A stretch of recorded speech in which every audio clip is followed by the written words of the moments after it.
같이 한번 말해봅시다. 예수가 진리의 구원자라는 증거. 판사가 재판정에서 판정을 할 때는 제일 중요하게 생각하는 것이 바로 증거 능력입니다. 검찰이 죄인을 신문해서 이 사람이 이 사건에 대해서 100% 범죄를 했구나 하는 확신이 있어도 증거 능력이 부족하면 재판정에서 그것을 받아들이지 않는 것입니다. 신명기 19장 15절에도 보면 사람이 죄를 범했을 때 그 사람의 죄를 함부로 정하지 말고 2명의 증인이나 3명의 증인을 세워서 죄를 정해야 된다. 그렇게 성경도 증거 능력에 대해서 뒷받침하고 있습니다. 예수님은 나는 길이요 진리요 생명이니 나로 말미암지 않고는 아버지께로 올 자가 없다. 나는 하나님의 아들이요 나는 진리의 구원자다. 이렇게 예수님은 자신을 증거했습니다. 그랬더니 많은 유대인들이 찾아와서 예수님에게 묻습니다. 당신이 진리의 구원자라는 증거가 어디에 있습니까? 그 증거를 대세요. 라고 그렇게 증거에 대해서 물어보니까 우리 주님이 요한복음 5장 31절에서 이렇게 말씀하고 있습니다. 같이 한번 읽어볼까요? 내가 만일 나를 위하여 증언하면 내 증언은 참되지 아니하되 32절 나를 위하여 증언하시는 이가 따로 있으니 나를 위하여 증언하시는 그 증인이 참인 줄 아노라. 내가 진리다. 내가 하나님의 아들이다. 내가 구원자다.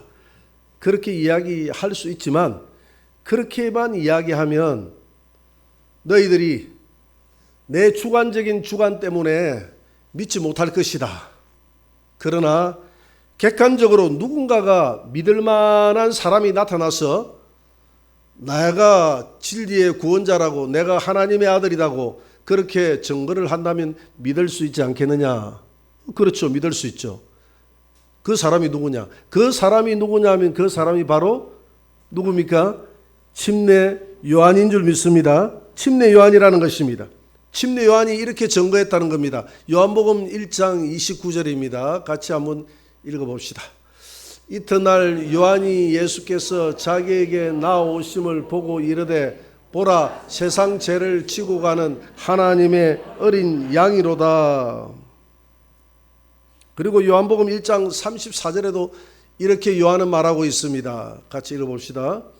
내가 보고 그가 하나님의 아들이심을 증언하였노라 하니라. 요한이 예수님을 보고 예수님이 하나님의 아들이심을 증언했다는 겁니다. 보라 세상 죄를 짊어지고 가는 하나님의 아들을 보라. 어린 양을 보라. 세상 죄를 짊어지고 가는 하나님의 어린 양을 보라. 이렇게 하나님의 아들이라고 예수님을 증거했다는 것입니다. 그러니 나의 증거가 요한의 증거가 참이지 않느냐? 그렇게 이야기하니까 많은 사람들이 이 말에 대해서 반박할 수가 없습니다. 왜 반박할 수가 없느냐 하면 마가복음 1장 32절에 그 원인이 잘 나와 있습니다. 같이 읽어봅시다. 그러면 사람으로부터라 할까 하였으나 모든 사람이 요한을 참 선지자로 여김으로 그들이 백성을 두려워하는지라.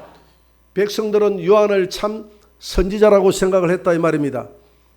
참 선지자가 예수는 하나님의 아들이요 세상 죄를 짊어지고 가는 하나님의 어린 양이요 또는 그는 진리의 구원자라고 이렇게 증거를 했는데 너 바리새인들이 너 서기관들이 너 대제사장들이 나와서 종교 지도자들이 아니다. 거짓말하지 말라. 너는 하나님의 보내신 자가 아니다. 너는 진리의 구원자가 아니다. 너는 하나님의 아들이 아니다. 이렇게 증언하면 사람들이 돌을 들어서 그 사람들을 쳐 죽일까 두렵다 이 말입니다. 왜? 백성들은 다 요한을 하나님이 보내신 참 선지자로 믿고 있었고 또 요한이 입에서 나오는 모든 말을 진리라고 믿고 있었기 때문에 그 진리라고 믿고 있는 요한이 예수님을 증거하니 믿을만 하지 않느냐 이렇게 예수님이 말씀하고 있습니다. 그렇게 말씀하시고 난 다음에 오늘 34절에서 연이어서 이렇게 말씀합니다. 나는 사람에게서 증언을 취하지 아니하노라. 다만 이 말을 하는 것은 어떻게 했었든지 너희가 요한의 말을 듣고 구원자인 나를 알아보고 구원을 받게 하기 위해서 요한이 나를 증언하였다. 이렇게 이야기했지. 내가 요한이나 이런 사람에게서 꼭 증언을 받는 것은 아니다. 요한의 증거보다 더 큰 증거가 있다. 내가 하나님의 아들이라는 더 큰 증거가 있다. 내가 진리의 구원자라는 더 큰 증거가 있다. 그 더 큰 증거가 뭐냐면 내가 하는 모든 나를 통해서 일어나는 역사, 이적의 역사들, 이 모든 역사들은 내가 하나님의 보내신 하나님의 아들이라는 증거다. 오늘 요한복음 5장 36절을 한번 봅시다. 다 같이 내게는 요한의 증거보다 더 큰 증거가 있으니 내게 주사 이루게 하시는 역사, 곧 내가 하는 그 역사가 아버지께서 나를 보내신 것을 나를 위하여 증언하는 것이고, 우리 예수님은 물을 포도주로 만들었습니다. 그리고 38년 된 병자를 고치셨고요, 5천 명을 먹이시고 물리를 걸으시고 소경의 눈을 뜨게 하시고 죽었던 나사로를 살리시고 안전병이를 일으키시고 수많은 인간으로서 할 수 없는 그런 수많은 이적들을 하루 종일, 어떤 때는 하루 종일 행했다고 그랬어요. 단 한 건도 실수함이 없이 하루 종일 행했다고 했어요. 인류 역사상 소경이 눈을 떴다라는 말을 들어본 적이 없다라고 이야기했습니다. 하나님의 아들이 아니면 이런 일을 할 수가 없다는 것이죠. 나를 못 믿겠거든 내가 하는 이 일들은 믿으라 라고 주님이 말씀했습니다. 요한복음 14장 11절을 한번 봅니다. 다 같이 읽어볼까요? 내가 아버지 안에 거하고 아버지께서 내 안에 계심을 믿어라.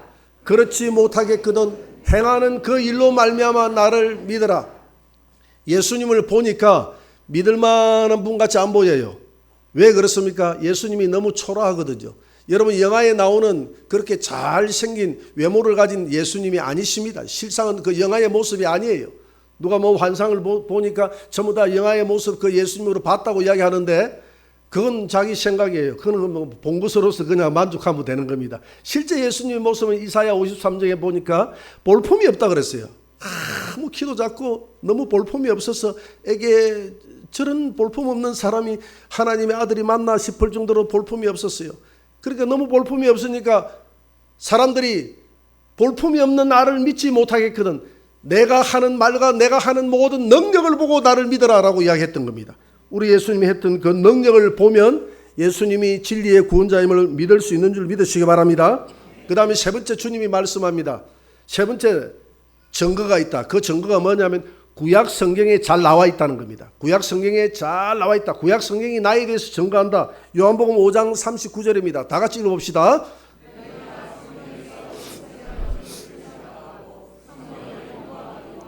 이 성경이 곧 내게 대하여 증언하는 것이라. 여러분, 성경을 공부하는 목적이 뭐냐면 성경 속에 있는 영생을 찾아내기 위해서 성경을 공부하는 줄 믿습니다. 예수님이 이 땅에 오신 목적도 영생을 주기 위해서 왔어요. 우리가 예수를 믿는 목적도 영생을 취하기 위해서. 그래서 모든 것이 영생이에요. 영원한 생명. 그렇지 않습니까? 우리 인생을 돌아보세요. 생로병사, 사람이 세월이 흐르면 늙고 병들고 죽는 것이 우리 인생의 과정입니다. 그래서 우리 인생에게 가장 큰 문제는 이 죽음의 문제를 해결하는 것인데 이 영생을 구약 성경에도 숨겨놨다 이 말입니다. 이 구약 성경에 있는 이 영생을 찾아야 돼요. 그런데 이 서기관들은, 이 바리새인들은 구약 성경을 달달 외웠습니다. 외워도 찾지 못했습니다. 찾지 못했어요. 이번에 우리 침례식을 하고 그 수산에 가가지고 우리가 친교를 하면서 맛있게 교제를 나눴습니다. 그때 제가 주일학교 우리 전도사님에게 주일학생들이 심심하니까 주일학생들에게 그 보물찾기를 하라 이렇게 이야기를 했어요. 그래서 알겠다고 해서 보물을 이제 숨겨놨고 아이들이 찾아보니까 못 찾겠거든. 그런데 아이들이 누구에게 오느냐면 나한테 뛰어오는 거예요. 목사님, 우리하고 같이 갑시다. 같이 가가지고 보물 어디에 숨기지 있는지 좀 알려 주세요. 그러니까 아이들은 그냥 이 담임 목사가 뭐 만능이라고 생각하는 것 같아요. 나한테만 오면 다 해결될 수 있다고 생각하는 것 같아요. 근데 제가 제일 못하는 게 보물찾기거든요. 내가 초등학교 6년을 다니면서 12번을 소풍을 갔습니다. 봄 소풍, 가을 소풍. 가도 한 번도 보물을 찾은 적이 없어요. 어떤 데는 선생님의 이동을 주시하라. 그래서 그 보물 찾는 선생님을 쭉 이렇게 숨겨놨는 걸 분명히 내가 봤는데도 내가 가면 없어. 보물이 안 보이는 거예요. 이렇게 보물이 안 보이는 거예요. 보물이 안 보이는 이유가 뭐냐? 영생이라는 보물이 안 보이는 이유가 뭐냐? 이스라엘 백성들에게 구약 성경에 숨겨놨던 영생이라는 이 보물이 안 보이는 거예요. 안 보이는 이유가 이사야 6장 9절에서는 이렇게 말하고 있습니다. 같이 읽어볼까요? 다 같이. 여호와께서 이르시되 가서 이 백성에게 이르기를 너희가 듣기를 들어도 깨닫지 못할 것이요 보기는 보아도 알지 못하리라 하여 이 백성의 마음을 둔하게 하며 그들의 귀가 막히고 그들의 눈이 감기게 하라. 염려하건대 그들의 눈으로 보고 귀로 듣고 마음으로 깨닫고 다시 돌아와 고침을 받을까 하노라 하시기로. 여러분, 사람에게는 세 가지 눈이 있다고 하지 않습니까? 육의 눈이 있고 마음의 눈이 있고 영의 눈이 있어요. 사람이 선악과를 먹고 난 다음에 마음의 눈이 밝아졌어요. 그게 혼의 눈이 밝아졌는데 마음의 눈이 밝아진 것은 바로 사람이 선과 악을 구분할 수 있는 마음의 양심이라는 눈이 밝아졌다는 것입니다. 너무 양심이 밝아요. 아무리 거짓말을 해도 양심은 못 속이기 때문에 양심은 뜨끔하고 너가 거짓말했다라고 이야기합니다. 여러분들이 매스컴이라든지 이런 데 보면 뭐가 잘못했고 뭐가 잘됐다는 것을 정확하게 사람들이 찍어냅니다. 사람들은 정확하게 잣대를 가지고 해요. 그러나 이렇게 마음의 눈, 혼의 눈이 밝아지다 보니까 영의 눈이 어두워져 버렸습니다. 하나님은 영이신데 영의 눈이 어두워지니까 하나님의 말씀이 안 들리는 거예요. 하나님의 음성이 안 들려. 하나님이 보이지 않는 거예요. 에덴 동산에 있어서는 영의 눈이 밝아서 하나님과 교제했던 인간이 하나님과 교제할 수가 없게 되었습니다. 마음이 둔해서 하나님이 보이지 않는, 영생이 보이지 않는다는 겁니다. 귀가 어두워져서 보이지 않는다는 겁니다. 영적 귀가 어두워져서, 영적 눈이 감겨져서 예수님을 볼 수가 없다는 거예요. 그러나 우리는, 저와 여러분들은 하나님이 우리의 지혜와 계시의 영을 우리에게 주사 영적인 눈을 열어주시고 영적인 마음을 깨닫는 마음을 주셔서 예수 그리스도가 진리의 구원자라고 믿겨지게 하시니 감사하시기 바랍니다. 네 번째, 예수님이 진리의 구원자라고 믿지 못하는 이유는 성령의 조명이 없기 때문에 믿지 못한다, 이렇게 성경은 말하고 있습니다. 여러분, 예수님이 엠마오로 내려갔지 않습니까? 예수님이 엠마오로 내려갈 때에 예수님이 엠마오로 내려가는 두 제자에게 같이 있었어요. 옆에 같이 있었음에도 불구하고 사람들이 예수님을 알지 못했습니다. 같이 대화를 하는데도 예수님인지 알지 못했어요. 혹시 여러분들 그렇지 않습니까? 같이 걸어가고 있는데 얘야 염려하지 말라 하는데 너 혼자 왜 그렇게 염려하니? 왜 그렇게 염려하니 하는데 예수님 옆에서 염려하지 말라고 하는 것도 모르고 염려하고 고민하고 근심하고 걱정하고 그러지 않습니까? 그럴 때가 있잖아요. 어떤 사건과 문제가 터졌을 때 예수님은 답을 우리에게 가르쳐 주는데 내 영적 귀가 열려서 영적 귀가 닫혀져서 알지 못하는 경우가 있어요. 그래서 예수님이 이들을 데리고 주막으로 들어가서 떡을 떼놓고 축사하고 기도하니까 그들의 영적 눈이 열려져서 예수님인 줄 알아본다고 그랬습니다. 여러분, 예수님이 우리에게 영적 지혜와 계시의 영을 부어줘야 될 줄 믿습니다. 그래서 바울은 에베소서 1장 17절에서 지혜와 계시의 영을 부어줘서 하나님의 구원의 놀라운 비밀을 알게 해 주옵소서, 이렇게 기도하라고 그랬어요. 영적 눈에도 시력이 있습니다. 여러분, 영적 안경을 쓰지 마시고, 안경은 육의 눈에는 안경을 써도 영의 눈에는 그냥 안경이 다 벗겨지고 육의 눈에는 시력이 좋아져서 시력이 한 4.5나 한 10점 공주도 되시기를 바랍니다. 그래서 시력이 좋아져서 살아계신 하나님을 볼 수 있는 눈을 가지시기를 주의 이름으로 축원합니다. 그런 영적인 눈이 떠지게 해달라고 하나님 앞에 기도하게 되기를 주의 이름으로 축원합니다. 우리 박미수 근사님 저 뒤에 오셨는데 우리 어머님 근사님이 예수님을 잘 믿다가 천국에 가셨어요. 아들네 집에 와가지고 백내장 수술을 하게 됐습니다. 백내장 수술을 하고 보니까 집에 돌아와서 백내장 수술했는데 조그마한 집에 벌레가 하나가 이렇게 기어가는 거예요. 그게 너무 신기해가지고 벌레 잡을 생각은 안 하고 어머 벌레가 내 눈에 보인다, 벌레가 내 눈에 보인다 하고 그렇게 기뻐했다는 거예요. 안 보이는 게 보이니까 너무 기쁘잖아요. 예수님이 내 눈에 보인다, 예수님이 내 눈에 보인다 하고 기뻐하시기 바랍니다. 영적인 백내장 수술을 하셔서 주여 주님이 눈에 보이게 되기를 원합니다, 이렇게 기도하게 되기를 주의 이름으로 축원합니다.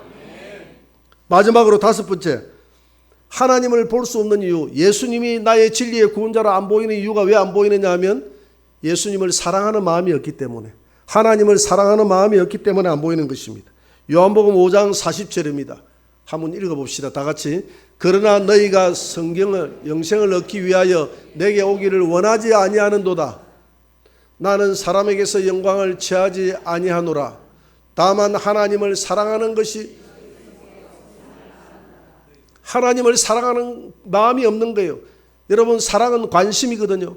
사랑하는 사람에게는 관심이 있어요. 자녀들을 저 멀리 떠나보내놓고도 얼마나 관심이 있습니까? 사랑하기 때문에 관심이 있는 것이거든요. 사랑하지 않으면 관심이 없는 거예요. 하나님에 대해서 관심이 없어. 말세가 되면 로마서 1장에 보니까 마음에 하나님 두기를 싫어한다고 그랬어요. 사람들이 1장 28절에 보니까 마음에 하나님 두기를 싫어하며 하나님께서 그 상실한 마음대로 내버려 두었다고 그랬습니다. 여러분, 하나님 마음에 두기를 기뻐하시기를 바랍니다. 하나님을 간절히 찾으시기를 바랍니다. 그래서 말세가 되면 사람들의 마음이 완악해져서 하나님을 찾지 않는다고 했습니다. 그러나 주님은 나를 간절히 찾는 자가 나를 만날 것이라고 했어요. 하나님을 찾으면 만날 수 있고, 진리 대신 주님께서 영안의 눈을 열어서 지혜와 계시의 영을 열어서 날마다 한 껍질 한 껍질 한 껍질 진리의 세계가 보이는 그런 은혜가 있게 되기를 주의 이름으로 축원합니다. 기도하여, 더 겸손한 마음으로 기도하여, 주여 진리의 구원자이신 예수님이 더 확실하게 내 마음속에 보이게 하여 주옵소서. 이렇게 기도하는 저와 여러분들이 되시기를 주의 이름으로 축원합니다.